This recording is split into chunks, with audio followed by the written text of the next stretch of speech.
Assalamu alaikum, dear students. This is Muhammad Awais Sawan, and today we are going to learn the topic of minutes of meeting. हाँ जी, minutes of meeting को start करते हैं. 7.2. This belongs to the chapter number 11. इससे पहले जो हमने video upload की थी उसके अंदर हमने डिस्कस किया था जो हमने मीटिंग है, नोटिस और एजेंडा को डिस्कस किया था. आज हम डिस्कस करने लगे हैं जी मिनट्स ऑफ मीटिंग को. जी देखते हैं जी. थोड़ा सा मैं इसका बैकग्राउंड दे दूं कि जब भी कोई मीटिंग मुकम्मल होती है तो उसके बाद it is the duty of the secretary to write down the minutes of the meeting during the proceedings of the meeting. अब मीटिंग चल रही है, मीटिंग के दरमियान में ही सेक्रेटरी क्या करता है कि तमाम चीजों को नोट डाउन करता है. उस तमाम चीजों को नोट डाउन करने का मकसद ये होता है कि जितनी भी प्रोसीडिंग्स हुई हैं मीटिंग की उनको एक स्टोर किया जाए, उनको एक रिटन रिकॉर्ड की सूरत में पेश किया जाए. इसमें सेक्रेटरी का रोल जो है that is very very important. Secretary जो है वो किसी भी मीटिंग के अंदर एक ब्रिज का काम करता है. सबसे पहले तो वो मैनेजर के दरमियान में और जितने भी इंप्लॉइज हैं उनके दरमियान में एक ब्रिज का काम करता है. मैनेजर इंस्ट्रक्शन देता है कि फलां बंदे को इस दिन बुला लिया जाए, तो वो उनको नोटिस इशू कर देता है. मैनेजर कहता है कि उन तमाम लोगों को कहा जाए कि भाई ये वाला टॉपिक तैयार करके आए, उस मीटिंग के हवाले से वहां पर ये डिस्कशन की जाएगी. तो वो भी ये काम मैसेंजर के तौर पर, ब्रिज के तौर पर, पोस्टमैन के तौर पर मैंने सेक्रेटरी ने सर अंजाम देना होता है. फिर ड्यूरिंग द मीटिंग, जब मीटिंग हो रही होती है तो उस वक्त वो मैनेजर के बिल्कुल पास या पीछे बैठकर वो तमाम मीटिंग की कार्रवाई को नोट डाउन करता है. इस नोट डाउन करने का मकसद ये होता है कि तमाम चीजों को नोट डाउन किया जाए और उसके साथ हेल्पफुल होगी ये बात कि ऑर्गेनाइजेशन के रिटर्न रिकॉर्ड का इसको पार्ट बना लिया जाए. जब ऑर्गेनाइजेशन के रिटर्न रिकॉर्ड का ये पार्ट बनता है तो फिर सभी के लिए फायदेमंद होगा, क्योंकि कभी भी कोई भी देख सकता है कि इस मीटिंग के अंदर क्या कार्रवाई हुई और इसके अंदर क्या बातें डिस्कस हुई. तो जितने भी लोग उस मीटिंग के अंदर मौजूद होते हैं, जब भी वो अपनी कोई बात करते हैं तो उसकी बातों को नोट डाउन कर लेता है सेक्रेटरी. ये उन लोगों के लिए भी बहुत अहमियत की हामिल होती है, क्योंकि वो लोग ये जानना चाहते हैं कि हमने उस वक्त क्या बातें की, क्या हमारी बातों को एज इट इज मैनेजर तक पहुंचाया गया. अब बहुत सारे क्वेश्चन ये भी पैदा होते हैं. बच्चे कुछ ये क्वेश्चंस पूछते हैं कि सर जब मैनेजर खुद उस मीटिंग के अंदर मौजूद था तो फिर उस मीटिंग को राइट डाउन करने की क्या जरूरत थी. बेटे, मैनेजर जो होता है वो किसी भी ऑर्गेनाइजेशन के अंदर एक बिजी पर्सनैलिटी होती है. उसके पास इतना टाइम नहीं होता कि वो मुख्तलिफ जब भी वो मीटिंग अटेंड करता है तो हो सकता है कि उसके जहन में से पिछली मीटिंग की तमाम कार्रवाई निकल जाए.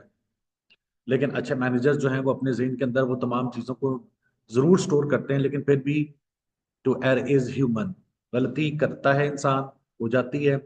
लेकिन ओरल कम्युनिकेशन तो हम फॉरगेट कर सकते हैं, लेकिन रिटन कम्युनिकेशन कभी भी फॉरगेट नहीं की जा सकती. इसलिए उस रिटन कम्युनिकेशन को स्टोर करने के लिए सेक्रेटरी का रोल इंतहाई अहम है. अब जो भी प्रोसीडिंग्स होती हैं रिकॉर्ड का हिस्सा बनती हैं, रिकॉर्ड का हिस्सा बनाने के बाद मैनेजर को भी भेजी जाती हैं और जितने भी मेंबर्स होते हैं उस मीटिंग के अंदर उनको भी भेजा जाता है. वो जो रिटन रिकॉर्ड भेजा जाता है उसको हम कहते हैं मिनट्स ऑफ मीटिंग. इसकी एक और एग्जांपल मैं आपको देता हूं कि आपने कभी भी कोर्ट के अंदर, अदालत के अंदर देखा होगा कि एक जज बैठा होता है, उसके सामने दो वकील हैं, दो वकील आपस में जिरा कर रहे हैं, बातचीत कर रहे हैं, आर्गुमेंट्स पेश कर रहे हैं. जज साहब के साथ एक आदमी बैठा होता है जिसे हम स्टेनोग्राफर कहते हैं या रीडर कह सकते हैं. वो स्टेनोग्राफर या रीडर क्या करते हैं, वो चीजों को टाइप करते हैं, यानी अदालत की कार्रवाई के वो प्रोसीडिंग्स को टाइप करके वो अपने रिकॉर्ड का हिस्सा बना लेते हैं. जज के पास एक दिन में कई केसेस लगते हैं. अब जज साहब के पास इतना हाफजा उसका मजबूत नहीं है कि वो हर चीज को याद रखे, तो वह अपने सेक्रेटरी की हेल्प लेता है. इस पूरी कार्रवाई का मकसद ये है, प्रोसीडिंग्स का मकसद ये होता है कि हम चाहते हैं कि हम अपनी चीजों को स्टोर करें, रिटर्न रिकॉर्ड का हिस्सा बनाएं. नंबर टू, हर मैनेजर ये चाहता है कि उसकी ऑर्गेनाइजेशन में कोई भी डिसीजन मेकिंग का जो प्रोसेस हो वो ट्रांसपेरेंट हो, साफ शफाफ डिसीजन मेकिंग के लिए मीटिंग कंडक्ट की जाती है, और मीटिंग के मिनट्स ऑफ मीटिंग को मैनेजर जो है वो कुछ अरसा के बाद दोबारा से रीड आउट करता है, स्टडी करता है, उसके बाद उसके ऊपर सोच विचार करता है, और उसके बाद फिर डिसीजन मेकिंग करता है। मीटिंग को बुलाने का मकसद भी यही था कि तमाम मेंबर्स अपनी अपनी आरा पेश करें, अपनी अपनी राय पेश करें। उनकी राय पेश करने से फायदा ये होता है कि मैनेजर को डिसीजन मेकिंग के लिए आसानी। फिर ये भी क्वेश्चन पैदा होता है कि सर मैनेजर खुद क्यों नहीं यूनिलैटरली डिसीजन कर सकता, क्या उसके पास इतनी कैपेसिटी या इतनी एबिलिटी नहीं? उसके पास एबिलिटी और कैपेसिटी जरूर है, लेकिन वो समझता है कि जो लोग मैंने अपनी ऑर्गेनाइजेशन के अंदर स्पेशलिस्ट लोग रखे हैं, जो इसी पर्पस के लिए हैं, जो कि आइडिया जनरेशन के लिए हैं, क्यों ना उनकी हेल्प ली जाए और मशवरा किया जाए, और मशवरा करने के साथ किसी डिसीजन के ऊपर पहुंचा जाए। इसलिए ये तमाम मीटिंग के प्रोसेस को किया जाता है। जब हम सेक्रेटरी के रोल की तरफ आते हैं तो हमने देखा कि सेक्रेटरी का रोल जो है वो एक ब्रिज की सूरत में है। यानी मैनेजर के दरमियान और एम्प्लॉयज के दरमियान में वो एक पुल का किरदार अदा करता है। यानी इधर की बात, इधर के मैसेज को वो दूसरी दूसरी जगह पर पहुंचाता है। दूसरा, अब सोचने वाली बात यह है कि पूरी ऑर्गेनाइजेशन के अंदर से इसी सेक्रेटरी को क्यों सिलेक्ट किया गया। इसका मतलब है कि सेक्रेटरी के पास कम्युनिकेशन स्किल्स बड़ी अच्छी है। सेक्रेटरी एक सिंसियर इंसान है, वो ऑनेस्ट है, वो अनबाइस्ड है, वो इम्पार्शल है।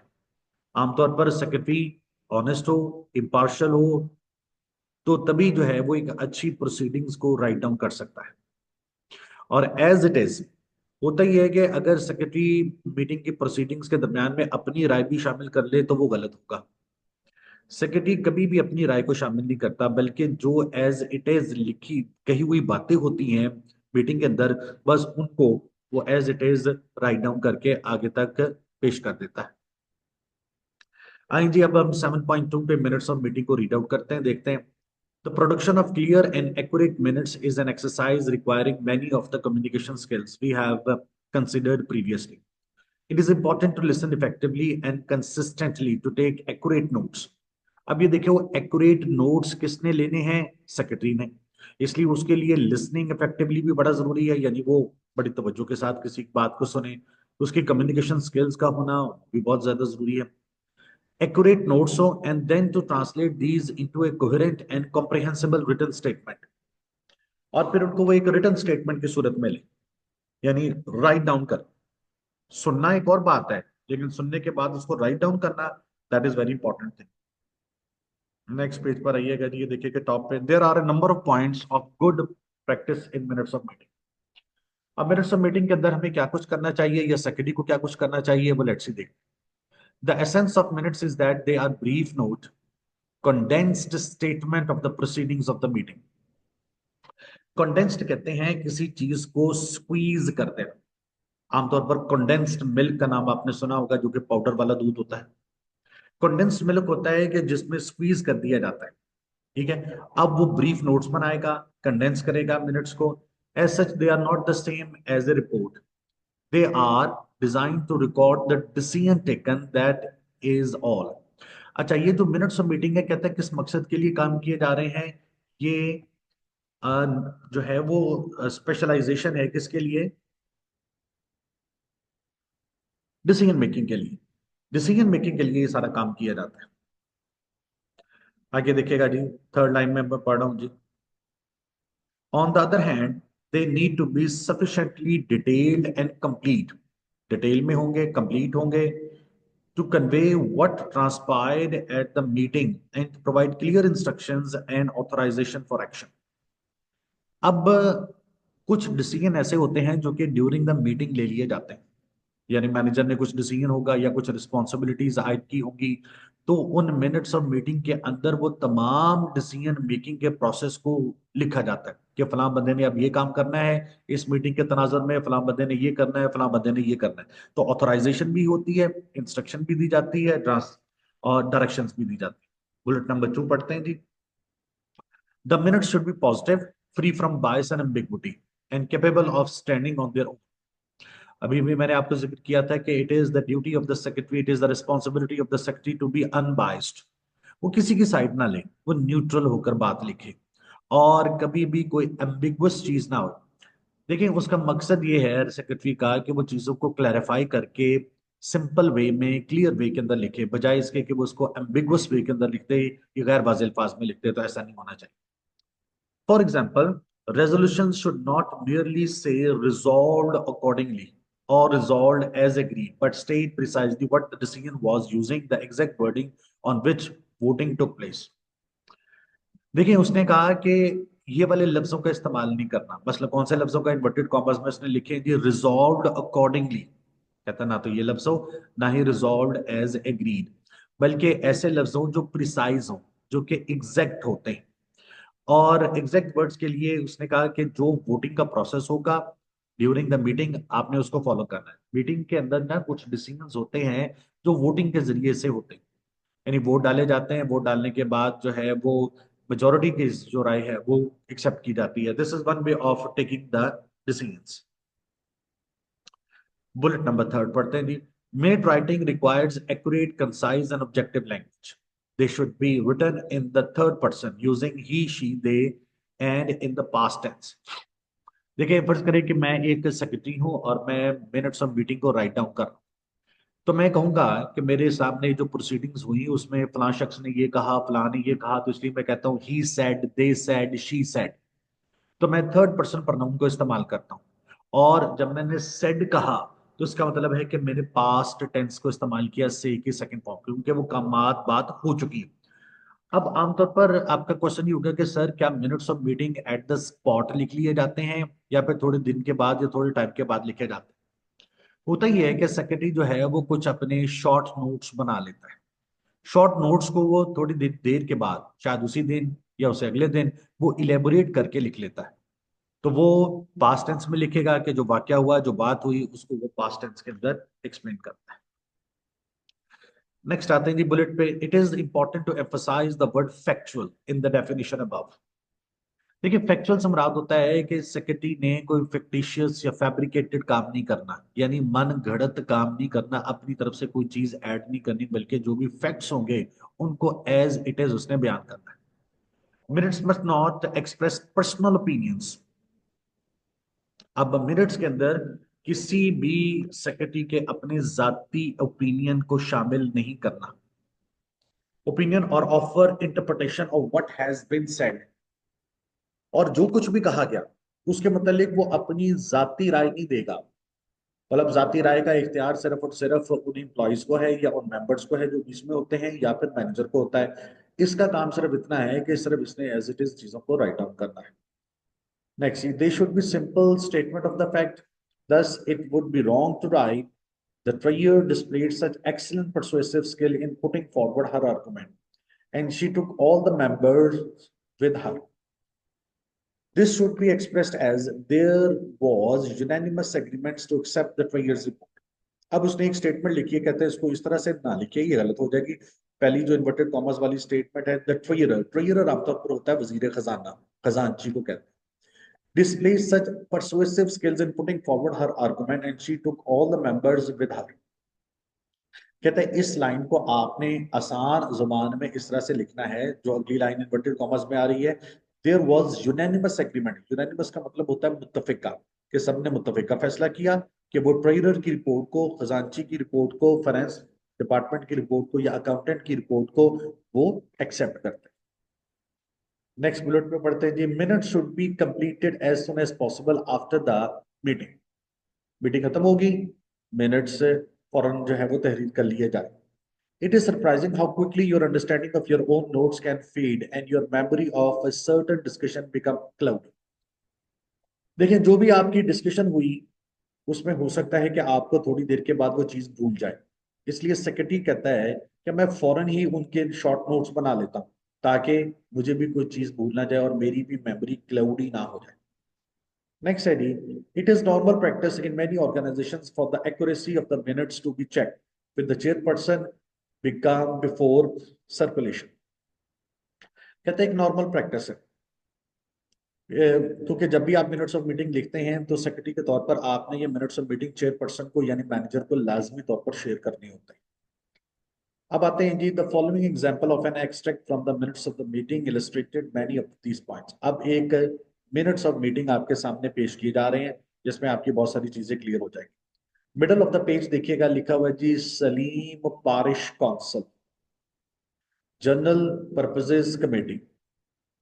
आगे the minutes of the meeting held on 9th January between 7 p.m. and 9 p.m. in the assembly room at Salem House. Members present, councillor है, ये वाले साहब थे, councillors Brown, Black, Cyan, Grey, Maroon, Purple, Red, Tan and White. Apologies were received from the councillors Johns. जोन सा बंदा absent होता है मिनट्स ऑफ मीटिंग के अंदर, उसका नाम लिखा जाता है कि जी फलाम बंदा मौजूद नहीं था, तो उसके लिए हमने लिख दिया कि उसकी अपॉलॉजीज जो है ना वो एक्सेप्ट की गई, कि उसने किसी रीजन की बुनियाद के ऊपर एक्सक्यूज पेश किया कि मैं नहीं आ सकता। Number 3, the minutes of the meeting held on 12th December were approved and signed as a true record. कहते हैं ये जो मिनट्स ऑफ द मीटिंग है ना, ये 12 दिसंबर को हुए और उसको अप्रूव और साइन कर दिया गया। आगे आता है पे रेज। अब इसमें इशू कौन कौन से डिस्कस हुए? After a full discussion it was proposed by Councillor Red and seconded by Councillor White that the opinions of the all employees be sought by means of a questionnaire. अब proposal एक बंदे ने पेश की, वो counsellor red था। सिकेंडेड, सिकेंडेड का मानी होता है सपोर्टेड बाय, सपोर्ट उसको किया काउंसलर वाइट ने, और एक क्वेश्चनर दिया गया कि सारे लोगों को कि भाई आप इस क्वेश्चनर को फिल करें ताकि इसके बारे में कुछ डिसीजन मेकिंग की जा सके। थर्ड लाइन है जी, an amendment that the questionnaire should also ask if the employees would prefer a one-off or staged arrangement was proposed by Councillor Sayan and seconded by Councillor। अब amendment का लफ्ज आता है। Amendment कहते हैं किसी चीज के अंदर तरमीम करना। अब तरमीम करने से क्या मुराद होती है? देखिए मैंने एक प्रपोजल पेश की, मीटिंग के अंदर मैंने एक तजवीज पेश की, मैंने एक क्वेश्चनर पेश किया। जब उस क्वेश्चनर को किसी शख्स ने पढ़ा तो उसने कहा जी कि मैं चाहता हूं कि इसके अंदर कुछ अमेंडमेंट्स की जाए, यानी इसके अंदर कुछ बेहतरी लाने की कोशिश की जाए, इसके अंदर कुछ चेंजेस लाने की कोशिश की जाए। वो कहता है कि मैं इसके अंदर कुछ चेंजेस लेकर आना चाहता हूं, और इसकी इस बात को, उसकी इस प्रपोजल को एक और बंदे ने सेकेंड किया। वो कहता है जी मैं भी ये समझता हूं इसके अंदर कुछ और चेंजेस भी लेकर आनी चाहिए। अच्छा, ये जो प्रपोजल थी, this was passed by 6 votes to 3। 6 लोगों ने इसके हक में वोट दिया, 3 ने इसके अगेंस्ट में वोट दिया। And the motion that the questionnaire be produced and circulated was then passed unanimously. अब ये तमाम क्वेश्चनर जो है उसके बाद फिर यूनानिमसली पास हुआ, यानी जब प्रपोजल के अंदर, क्वेश्चनर के अंदर तजावीज पेश की गई तो उसके बाद इसको यूनानिमसली मुत्तफिका तौर पर क्लियर कर दिया। अब आते हैं जी principles of writing effective minutes of meeting. जैसे हमने 7 C's पढ़े थे कि उसमें से भी कुछ प्रिंसिपल्स थे, इसी तरह से मिनट्स ऑफ मीटिंग को राइट करने के लिए भी कुछ प्रिंसिपल्स होते हैं। आइए हमको वन बाय वन डिस्कस करते हैं। Number 1, brevity. Minutes are selective record of the proceedings and should state only the important points. Brevity नाम से जाहिर है, मुख्तसर को कहते हैं, इख्तिसार को कहते हैं, इसलिए टू द पॉइंट होने चाहिए, मुख्तसर होने चाहिए। Number 2, clarity. Clarity is essential for the recordings of the minutes. Even those persons who were not present in the meeting should be able to understand the background of the decision adopted and important deliberations of the meeting by reading the minutes. कहते clarity बड़ी जरूरी है। कहता वो लोग जो कि meeting के अंदर मौजूद भी थे उनको भी इस बात को समझना चाहिए और understand the background of the decisions adopted. इतना क्लियर लिखना है सेक्रेटरी ने कि जितने भी लोग मौजूद थे वो भी आसानी के साथ समझ सकें, और अगर आउटसाइड द मीटिंग बाद में भी कुछ लोग इस मिनट्स को पढ़ रहे हैं तो वो भी इस बात को बड़ी आसानी के साथ समझ सकें। तो क्लैरिटी ऑफ द माइंड लाजमी तौर पर होनी चाहिए। नेक्स्ट आता है जी record of decisions adopted. Decisions and resolutions adopted in the meeting should be precise and the actual language of the decision should be reproduced. अब कहते हैं कि जो डिसीजंस हैं वो मीटिंग के अंदर वो भी जो लिखे जाएंगे वो भी मुख्तसर तौर पर लिखे जाएंगे, और इस तरह से लिखे जाएंगे कि उनके में कोई भी एम्बिगुइटी ना हो, यानी गैर वाज़ेह तौर पर डिसीजन मेकिंग नहीं करनी। पर जिस बंदे की जिम्मेदारी लगाई गई है जो काम कहा गया है उसको एज इट इज उस बंदे का नाम लेकर हमने राइट डाउन करना है। नेक्स्ट आते हैं जी immediate recordings. The minutes should be recorded as soon as possible after the holding of the minute. This is the responsibility of the secretary कि वो अपने minutes को as soon as possible जो है वो लिख ले, क्योंकि अदरवाइज उस वो भूल सकता है, क्लाउडी हो सकता है, इसलिए it is would be better to write immediately. Next है the significance advantages of minutes. They are precise, ये तो हम पहले भी अभी डिस्कस कर चुके हैं, मुख्तसर होते हैं, कॉम्प्रिहेंसिव होते हैं और correct record of the meeting होता है। Correct record of the meeting से मुराद है कि जो कहा गया एज इट इज लिखा होना चाहिए। जी number 2, the decisions are made orally during the meeting. हम सबको पता है कि डिसीजंस जुबानी कलामी होते हैं। अब जो the minutes contain the record of decision making and are an authentic source of reference. अच्छा, ये एक ऑथेंटिक सोर्स ऑफ रेफरेंस के तौर पर इस्तेमाल होते हैं, यानी हमें रेफरेंस मिलता है किसी और जगह से। आ, अब जो सेक्रेटरी होता है ना, वो तो मीटिंग के अंदर खुद बैठा है, उसे तो बाहर से किसी भी बंदे का से कोई इंफॉर्मेशन नहीं लेनी। उसके सामने तो सारी कार्रवाई हुई, वो खुद बजाते खुद एक ऑथेंटिक सोर्स होता है, बाहर से उसको लेने की कोई जरूरत नहीं होती। Number 3, they discourage the malicious addition in the decision during oral meetings। अच्छा, अब मीटिंग के दरमियान में it could be possible that some kind of कुछ गलत हुआ, कुछ गलत डिस्कशन हो गई, कुछ मलिशियस एक्टिविटीज हो गई, कुछ बुरी बात हो गई, कुछ हीटेड डिबेट हो गई, तो वो इस तरह की बातों को अपनी मीटिंग के अंदर मिनट्स के अंदर राइट डाउन नहीं करता, क्योंकि फाउल, अब्यूसिव या वेग या वल्गर किस्म की जो लैंग्वेज होती है या हीटेड डिबेट होती है वो लिखना मकसद नहीं होता, बल्कि जो डिसीजन होता है सिर्फ उसको लिखना मकसद होता है। Number 4, they present the correct views of the members of the meeting. As it is जो व्यूज होंगे वो पेश किए जाएंगे। टाइप्स ऑफ मिनट्स आते हैं जी, 3 किस्म के हैं, रेजोल्यूशन मिनट्स है, नैरेटिव मिनट्स है और एक्शन मिनट्स ऑफ मीटिंग है। सबसे पहले आते हैं जी रेजोल्यूशन मिनट्स पे। In these types of minutes, only the decision or resolution is recorded, excluding any discussion before the resolution.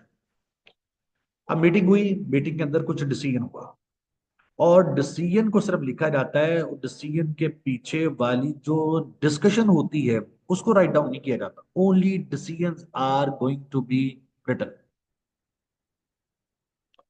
Example उसने दी है जी, टॉप ऑफ द पेज देखिएगा जी, it was resolved that all the papers of the mod A should be computer based papers. सारे mod A के papers कौन से होंगे? कंप्यूटर बेस्ड होंगे। Number 2, narrative minutes, narration and resolution. These type of minutes include a brief summary of the debate, discussion resulting in specific decision। कहते हैं ये जो मिनट्स हैं इंक्लूड ए ब्रीफ समरी, मुख्तसर किस्म की समरी होती है और इसमें स्पेसिफिक डिसीजन मेकिंग, इसमें स्पेसिफिक डिसीजन मेकिंग होती है। डिसीजन मेकिंग हुई, लेकिन डिसीजन मेकिंग के पीछे जो डिस्कशन हुई उसको भी मुख्तसर तौर पर बयान किया जाता है। फिर आता है जी द डेवलपमेंट। अब यहाँ पर एक एग्जांपल को दे रहा है, कहते हैं the development of information technology has revolutionised each and every sphere of modern life. IT has its positive effects on education too. All modern successful educational systems have adopted changes of IT and inculcated these changes to make the education system vibrant and effective. These positive changes in the field of IT can also be introduced in chartered accountancy. It was resolved that all the papers of Mod A should be based on computer-based papers.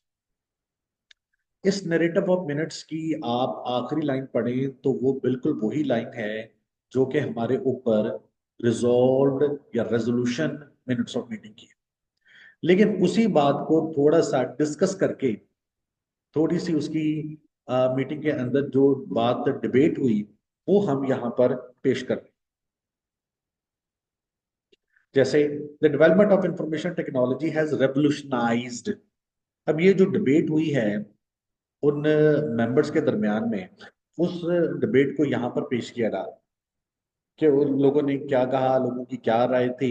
हर एक ने ये कहा कि successful educational business या education system के लिए IT को include करना वो लाजमी तौर पर चाहिए, बहुत जरूरी है। इसी से फायदा होगा, इसलिए मॉड ए के पेपर जो हैं वो कंप्यूटर बेस्ड होने चाहिए। नंबर 3 पर आते हैं जी, action minutes. Action minutes include one additional element of action with the element of narration and resolution. देखो तीन किस्म के हैं, पहला रेजोल्यूशन, फिर नरेशन और फिर एक्शन। अब ये जो मॉड ए के पेपर लेने हैं, ये किसने लेने हैं, वो किसकी जिम्मेदारी होगी, वो एक्शन मिनट्स ऑफ मीटिंग में बताया जाएगा। सेकेंड लाइन में पढ़ूंगी इसकी। In these minutes the chairman of the meeting has the authority to assign action to the members as the result of any resolution. The chair will allocate responsibilities to the members. अब chair जब हम जिक्र करते हैं ना कि chair will allocate the responsibility, तो chair यहाँ पर चेयर पर्सन को कहते हैं, मैनेजर को कहते हैं, वो बंदा जो कि मीटिंग को हेड कर रहा होता है, उसके लिए हम वर्ड इस्तेमाल करते हैं चेयर का।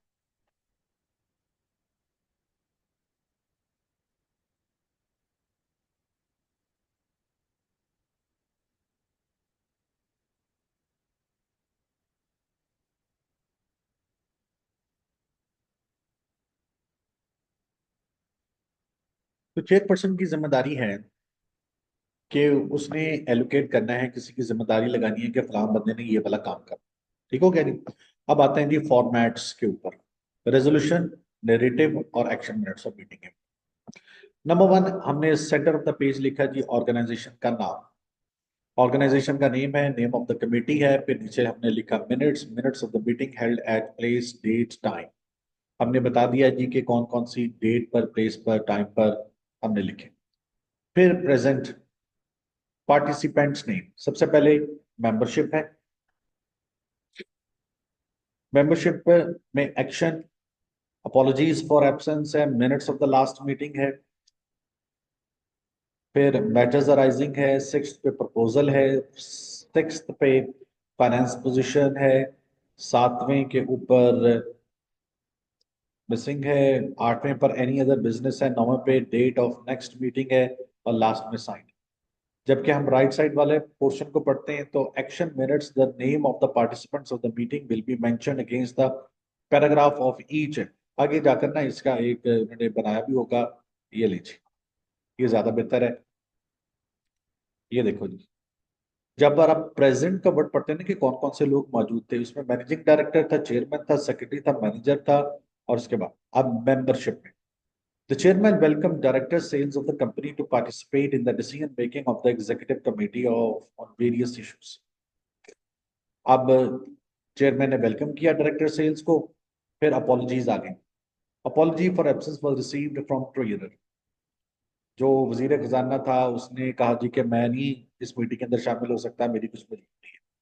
Minutes of the last meeting, minutes of the last meeting were circulated among members and were treated as read and signed as a true record.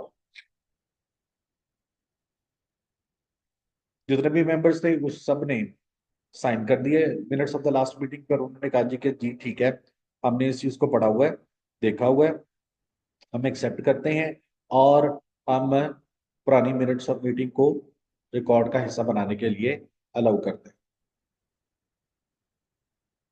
Ji. Matters arising, fourth page.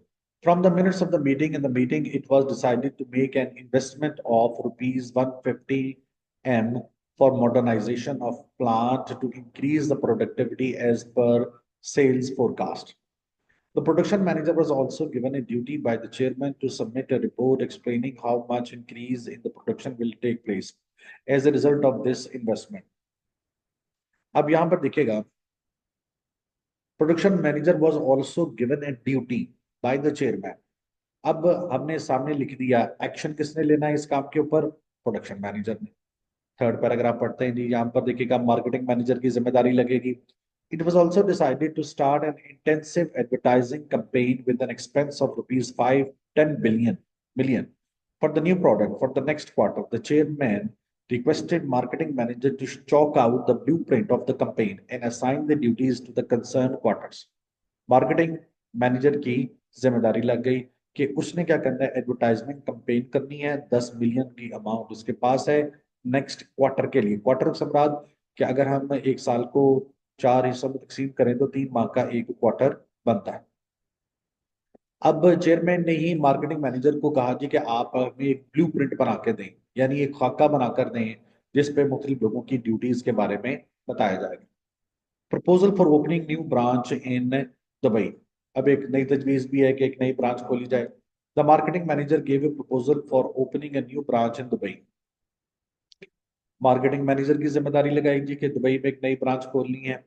और आगे देखते हैं जी, the chairman like the proposal and assign the marketing manager with the job of preparing feasibility report of market in Dubai and also give competitive analysis which was to be presented in the next meeting. In this regard, the HR manager was also requested by the chairman to prepare a list of requisites staff of the Dubai branch and present it in the next meeting. इसी तरह से finance position और treasure की report होगी, फिर dash dash dash, फिर आगे जितने भी होंगे, और लास्ट में आप देखिएगा कि date of the next meeting, अगली मीटिंग का जो एग्जैक्ट डेट और ये शेड्यूल है वो भी बता दिया जाता है कि फलां जगह पर होगा। अच्छा जी, प्रोसीजर्स इन द मीटिंग पढ़ लेते हैं जी पहले। As we have seen, there are a number of specific roles within all meetings. At the meeting itself, it is the chairperson who actually controls the proceedings. ये chairperson है जो पूरी meeting को control करता है। This is the key role in any meeting, setting its tone and style and generally ensuring that the business of the meeting is efficiently and effectively conducted. ये एक अदद मैनेजर की जिम्मेदारी है कि वो मीटिंग की प्रोसीडिंग्स को कंट्रोल भी करे, एफिशिएंटली करे, इफेक्टिवली करे, ताकि बिजनेस ऑफ द मीटिंग जो है वो बड़े अच्छे तरीके के साथ चले। अब आते हैं जी चेयरपर्सन के रोल के ऊपर। To ensure that the meeting is properly constituted and that there is a quorum, a minimum number of participants to allow the meeting to take place. Quorum क्या होता है, पहले तो हम इसको डिस्कस कर लेते हैं। याद रखिएगा कि कोरम कहते हैं minimum number of people present in the meeting या असेंशियल इन द मीटिंग।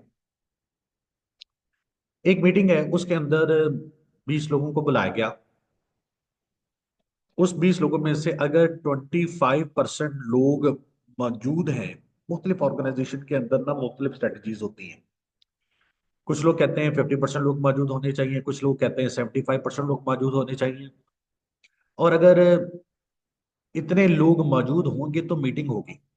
और अगर इतने लोग अपनी अपॉलॉजी सेंड कर देते हैं और किसी बुनियाद के ऊपर वो कह देते हैं जी कि नहीं जी हमारी ये मजबूरियां, हम मीटिंग के अंदर नहीं आ सकते, तो वो एब्सेंट होंगे और नंबर ऑफ मेंबर्स पूरे नहीं होंगे, तो फिर ऑटोमेटिकली मीटिंग को कैंसिल कर दिया जाता है। ये शायद आप लोगों ने पाकिस्तान की कौमी असम्बली के अंदर भी देखा होगा कि पाकिस्तान की कौमी असम्बली के अंदर भी जो एमएनएज हैं वो आमतौर पर कोरम को पॉइंट आउट करते हैं। कोरम को पॉइंट आउट करने का मकसद ये होता है कि बताएं कि इतने number of people they should be present in the assembly. अगर वो असम्बली में मौजूद नहीं होंगे तो असम्बली की कार्रवाई को मुनक़ते कर दिया जाता है और उसको पोस्टपोन कर दिया जाएगा। Bulletin number 2, to control the meeting in accordance with the standing orders and any other legal requirements that apply. कहते हैं मीटिंग को कंट्रोल करने के लिए क्या करना पड़ेगा, विद द स्टैंडिंग ऑर्डर्स, जो भी ऑर्डर्स हैं they have to be passed, और जितनी भी लीगल रिक्वायरमेंट्स होती हैं उनको पूरा करना है। और इसके रिक्वायरमेंट्स को पूरा करने की जिम्मेदारी या उसको पूरा करवाना ये चेयरपर्सन का ड्यूटी भी है, उसका रोल पे भी आता है। थर्ड बुलेट जी, to take the business in order that it appears on the agenda. अच्छा, अब चेयरपर्सन को जो भी एजेंडा मिलता है उसने उसको उसी एजेंडे को उसी तरतीब के साथ लिखना है। By opening the discussion and guiding the debate such that all those who wish to speak may be so. ये मैं नेक्स्ट बुलेट पढ़ रहा हूँ। To take the business in order that appears on the agenda. By opening the discussion, guiding the debate such that all those who wish to speak may do so. जो तरतीब होगी एजेंडे के अंदर उसी तरतीब से मैटर्स को टेकअप किया जाएगा, और जिसकी बारी होगी उसी ने बोलना है, किसी और को बोलने की इजाजत नहीं होगी। हाँ, अगर मैनेजर अपने सवाबदीदी इख्तियारात को इस्तेमाल करके खुद उनको कहते हैं जी कि आप जो है वो करें, तो फिर तो पॉसिबिलिटी हो सकती है, अदरवाइज नहीं होगी। नेक्स्ट बुलेट है जी, to allow people to speak with their permissions and to limit the time spent on speech और ऑन वन टॉपिक। अब लोगों को बात करने की इजाजत होनी चाहिए। To limit the time spent on one speech और वन टॉपिक, एक वक्त में एक टॉपिक के बाद बात होगी और एक चीज के ऊपर डिस्कशन होती है। लास्ट बुलेट है जी, to ascertain the sense of the meeting at the conclusion of the discussion on an item by reaching common agreement or by voting on a specific motion and to ensure that the decision reached is properly recorded. Sense of meeting है conclusion of the discussion. Meeting है, meeting का conclusion निकाल लें, किसी item के ऊपर जो भी बात है उसका होना चाहिए और वोटिंग के जरिए से। और जो भी डिसीजन मेकिंग होती है, एक तो हमने कहा वोटिंग के जरिए से, और उस वोटिंग के प्रोसेस को भी प्रॉपर्ली रिकॉर्ड करना चाहिए, यानी सेक्रेटरी की जिम्मेदारी है वो इस चीज को प्रॉपर्ली रिकॉर्ड भी करे। In all these matters the chairperson is assisted by the secretary to the meeting. इस सारी कार्रवाई में कौन आपके साथ होगा? चेयरपर्सन के secretary. In many meetings, the secretary is not a formal member of the body itself and therefore has no voting rights or any formal role in discussion. अब क्या क्वेश्चन ये पैदा होता है कि सर इस मीटिंग के अंदर सेक्रेटरी मौजूद तो होता है, क्या उसको वोटिंग का राइट हासिल होता है? बिल्कुल भी नहीं। However, his contribution is likely to be sought on the issues involved on the agenda items and the implications of the proposal and decision. हाँ, अगर मैनेजर चाहे तो उसकी कुछ तजवीज ले सकता है एजेंडे के ऊपर, प्रपोजल्स के ऊपर या डिसीजंस के ऊपर, लेकिन फिर ये इख्तियार किसके पास है? ये मैनेजर के पास है, कोई और ये काम नहीं कर सकता। All members have a general responsibility to participate actively in the proceeding. अब ये मेंबर्स की जिम्मेदारी ये है कि उन्होंने बड़े एक्टिवली इस सारे प्रोसेस में काम करना, कमिटमेंट होनी चाहिए, प्रिपेयर होकर आना चाहिए, और हर बंदे को उस टॉपिक के मतलब जो कि डिस्कशन की जाएगी उसके मतलब इल्म होना चाहिए। अब हर बंदे की जिम्मेदारी ये है कि वो हर बात को, दूसरों की बातों को सुने भी और फ्रीली एंड पॉजिटिवली अपना पॉइंट ऑफ व्यू जो है वो पेश भी करे, और एक दूसरे के साथ रिस्पेक्ट का एलिमेंट जो है ना वो भी कायम रखना। ये नहीं होगा कि आप एक दूसरे के साथ डिसरिस्पेक्टफुल बिहेवियर के अंदर हो। अपना पॉइंट ऑफ व्यू भी पेश करें, दूसरे का पॉइंट ऑफ व्यू भी सुने, और एक रिस्पेक्टफुल अंदाज के अंदर इस मीटिंग की प्रोसीडिंग जो है उसको मूव ऑन करें। To ensure that a meeting proceed is an orderly fashion, there are a number of conventions or general rules of behavior which need to be followed. अब कुछ रूल्स हैं जो meeting के अंदर हमें फॉलो करने चाहिए। Number one, acknowledging that the chairperson is in charge. Members को या सेक्रेटरी को, सबको इस बात को गौर करना चाहिए कि चेयरपर्सन इन चार्ज है, और इन चार्ज होने के नाते उसी की बात को सुना जाएगा और माना जाएगा। बुलेट नंबर 2 जी, speaking through the chair, waiting for the permission of chairperson to speak and always addressing remarks to the chairperson. देखिए क्या करना है, आपने चेयरपर्सन की बात को सुनना है और आपस में एक दूसरे के साथ मुखातिब नहीं होना, बल्कि चेयरपर्सन को मुखातिब करना है। यूजुअली होता है कि जब आप किसी की बात से डिसएग्री करते हैं तो उसको कह रहे होते हैं कि भाई मैं आपकी बात से मुतफिक नहीं हूं, तो आपने ये बात नहीं कहनी, बल्कि ये कहना है कि चेयरपर्सन साहब, मेरे ख्याल में, मेरी अंडरस्टैंडिंग के मुताबिक ये बात इस तरह से कही जानी चाहिए थी या इस तरह से होनी चाहिए थी। बुलेट नंबर 3 देखिएगा, keeping to the point, avoiding digression or pursuing one's own particular agenda to the detriment of the consideration of the items before the meeting. अब मीटिंग चल रही, मीटिंग के अंदर एजेंडा मौजूद है, आप उस एजेंडे से डाइग्रेस कर रहे हैं। डाइग्रेस का मुराद ये होती है कि आप उससे इख्तलाफ कर रहे हैं और अपना पर्सनल कोई एक और एजेंडा बीच में लेकर आने की कोशिश कर रहे हैं।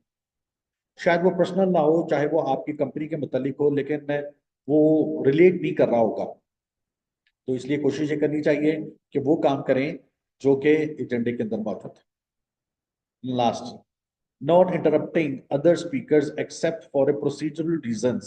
For example, to seek clarification through a point of order or to seek to give a point of information. अब पॉइंट ऑफ ऑर्डर ये है कि अगर कोई ऐसी चीज है, कोई ऐसी बात है जो कि आप समझते हैं कि डिफरेंट है, वो आप बताना चाहते हैं, करना चाहते हैं, तो आप पॉइंट ऑफ ऑर्डर के तौर पर एक बात को, अपनी हाथ को बुलंद करेंगे, रेज करेंगे और डिस्कशन स्टार्ट करेंगे कि सर मैं ये कुछ कहना चाहता हूँ। तो चेयरपर्सन की जिम्मेदारी है कि आपके पॉइंट ऑफ ऑर्डर के ऊपर रिएक्ट करे, और अगर कोई आप एक्स्ट्रा इंफॉर्मेशन शेयर करना चाहते हैं तो वो आपको दोबारा से प्लेटफॉर्म भी देगा। सम अप करते हैं जी। Only obviously the degree of the regulation of formal committee or board meeting is far in excess of that applying to most other types of meeting. However, the principle discussed here apply to all meetings. There will always be some formal or informal rules about what the meeting is competent either to discuss or to decide, and how it should go about doing. So there will always be a chairperson whose role is to ensure the proper conduct of the meeting. There will be always be someone responsible for planning the meeting and recording the proceeding. अब हर organisation का जो rules and regulations हो सकते हैं ना, वो दूसरे से मुख्तलिफ हो सकते हैं। एक बंदा किसी रूल्स के तहत कर रहा होगा, दूसरा बंदा किसी रूल के तहत कर रहा होगा। एक ऑर्गेनाइजेशन के अंदर कुछ और रूल्स होंगे, दूसरी ऑर्गेनाइजेशन के अंदर कुछ और रूल होंगे। तो हमने करना ये होता है कि हर ऑर्गेनाइजेशन अपने रूल के मुताबिक कर सकती है, लेकिन ये जो हमने अभी रूल्स पढ़े हैं ये तकरीबन तमाम ही जो मीटिंग्स हैं उनके ऊपर अप्लाई होते हैं। So this is all about the minutes of meeting. Hope so you people are going to like some things in it. So till then, Allah Hafiz.